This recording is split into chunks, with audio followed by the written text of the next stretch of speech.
পরে ঝাড় দেবে, আগে শাড়ি দুটো কেচে দাও। আর কত অত্যাচার করবে মেজ বৌদির ওপরে? মেজ বৌদি নেহাত মেজদার বউ, তাই ওর পেছনে লেগে তুমি পার পেয়ে গেলে। যদি আমার বউয়ের পেছনে লাগতে। কি করতে শুনি? গোল গোল বাংলা সাবান আছে না, ওই বাংলা সাবান দিয়ে তোমাকে পার কত ভালো করে রোগরে ধোপার মতো মাথার উপর তুলতাম আর আছড়াতাম।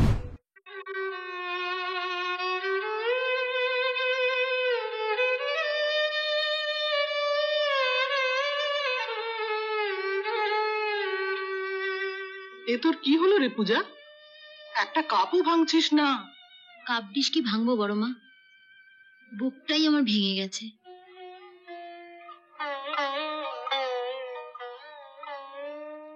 দশ দিন হয়ে গেল ময়নাদের কোনো খবর নেই। কেমন আছে, কি করছে?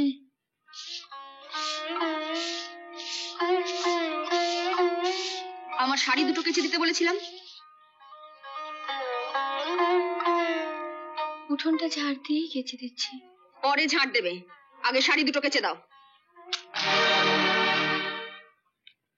শাড়িগুলো তাকে লন্ড্রিতে পাঠাতে, এখন বাড়িতে কাচাচ্ছ। দাদাকে তাহলে ফতুর করে এনেছো? দাদা ফতুর হবে কেন? ওর বাবা গয়না দেবে বলে দেয়নি। 10 ভরি গয়নার দাম কিছু না হোক 50,000 টাকা। ওই পুরো টাকাটা ওকে গায়ে গতরে খাটিয়ে তুলবো। কাজের মেয়েটাকে তাড়িয়েছো, ঠিকই ঝিটাকে তাড়িয়েছো। আর কত অত্যাচার করবে মেজ বৌদির ওপরে? যতদিন না ওই 50,000 টাকা শোধ হয়। হিসেবটা কে রাখছে? কেন আমি রাখবো? তুমি? হ্যাঁ, তা অবশ্য তুমি পারবে। ঝিয়ের কাজ ভালো জানা না থাকলে তো ঝিয়ের কাজের হিসেব রাখা যায় না। শুনেছি বিয়ের আগে তুমি নাকি ওই ঝি ইউনিয়নের সেক্রেটারি ছিলে, তাই ওদের রেটটা তোমার ভালো জানা আছে। কি বললে? বললাম মেজ বৌদি নেহাত মেজদার বউ, তাই ওর পেছনে লেগে তুমি পার পেয়ে গেলে। যদি আমার বউয়ের পেছনে লাগতে। কি করতে শুনি? শুধু শাড়ি নয়, শাড়ি শুধু তোমাকে আগে গরম জলে সোডা দিয়ে সেদ্ধ করতাম, তারপর সার্ফ দিয়ে নয়, গোল গোল বাংলা সাবান আছে না, ওই বাংলা সাবান দিয়ে তোমাকে পার কত ভালো করে রোগরে ধোপার মতো মাথার উপর তুলতাম আর আছড়াতাম, তুলতাম আর আছড়াতাম। ঠাকুরপো, আসুক আজ তোমার বর্দা। কি করবে? নালিশ? বর্দা মেজদার মতো অপদার্থ নয় যে তোমার কথা শুনে আমার বিচার করতে বসবে। কি বললে? মেজদা অপদার্থ? তোমার আর বৌদির সামনে চয়ন আমাকে অপদার্থ বলেছে? তুমি কি মনে করো আমি অপদার্থ? চুপ করে থেকো না, কিছু বলো। তুমি যখন কোনো প্রতিবাদ করনি, প্রতিবাদটা আমায় করতে হবে। চাপ করে পিঠে চামড়া তুলে নেবো।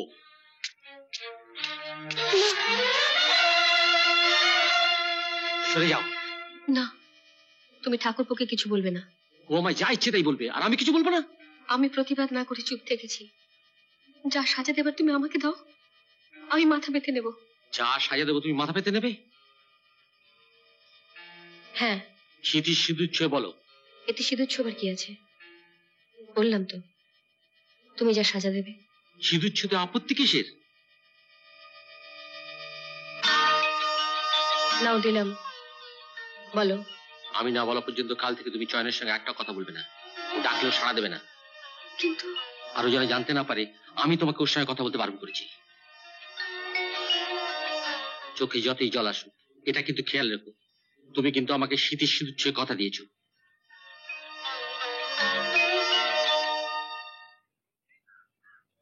মেজ বৌদি, ও মেজ বৌদি, মেজ বৌদি।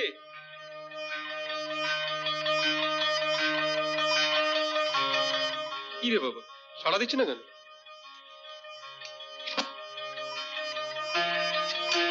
কি গো, কখন থেকে ডাকছি, সাড়া দিচ্ছ না কেন? এক কাপ চা হবে?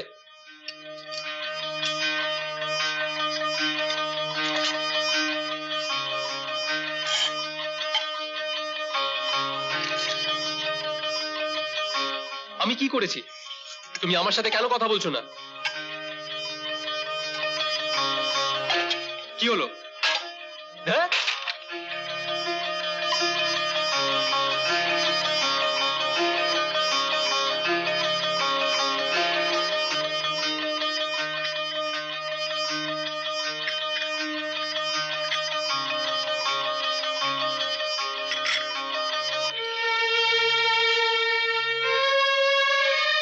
কি হলো?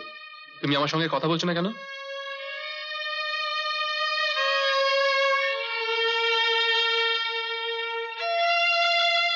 নিকুচি করেছো তোমার চায়?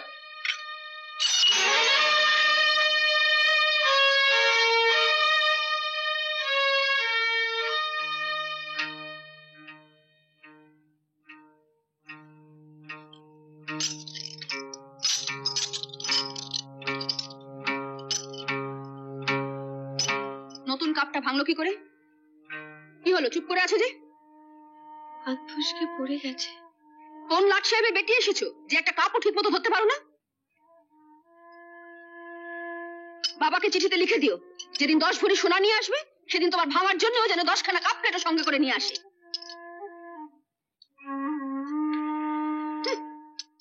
এরকম আরো অনেক সিনেমা দেখতে হলে ডাউনলোড করুন ক্লিক অ্যাপ।